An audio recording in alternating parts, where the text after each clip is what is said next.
Kita menuju Jambi, Tribuners. Seorang pria 45 tahun di Kecamatan Sarolangun melakukan tindakan asusila terhadap anak laki-laki di bawah umur yang berstatus pelajar. Korban berusia 15 tahun dibujuk dengan sejumlah uang untuk melakukan tindakan yang tak wajar tersebut. Perlakuan bejat yang dilakukan pelaku ini pun terbongkar oleh kakak korban yang mengecek ponsel sang adik. Informasi lengkapnya akan disampaikan rekan wartawan Tribun Jambi, ada Rifani Halim yang kini sudah tersambung bersama kami untuk menyampaikan informasi lengkapnya. Halo Rifani. Iya, rekan dia.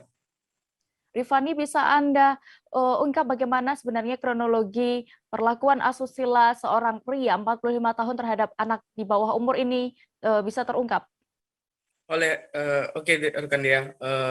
Perlakuan asusila yang dilakukan oleh tersangka Z 45 tahun terhadap pelajar 15 tahun ini terbongkar setelah kakak dari korban tersebut mengetahui ini dari sosial media atau messenger dari kepemilikan adiknya tersebut. Nah, setelah diketahui oleh kakak dari korban tersebut, kakak korban tersebut langsung mendatangi tersangka atau pelaku dan tak lama kemudian diamankan oleh kepolisian. Gitu dia.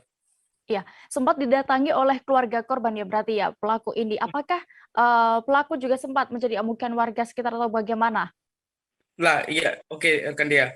Nah, dari waktu kejadian tersebut, kakak korban mendatangi tersangka bersama beberapa tetangga yang lainnya. Nah, di situ warga lainnya emosi dan sedikit mengamuk terhadap tersangka dan hampir dimasa oleh warga setempat. Beruntung sebagian warga lainnya juga menghalau dan melaporkan ke pihak polisian. Ya, Gitu deh. lalu Rifani, berdasarkan informasi yang Anda dapatkan, apakah ada korban lain yang menjadi korban pencabulan atau tindakan asusila oleh pelaku ini? Oke, rekan Dea.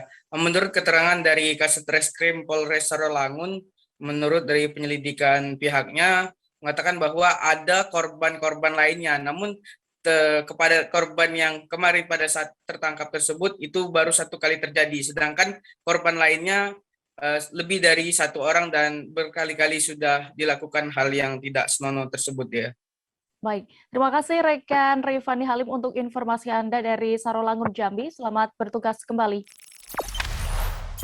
Jangan lupa subscribe, share, komen, dan like ya.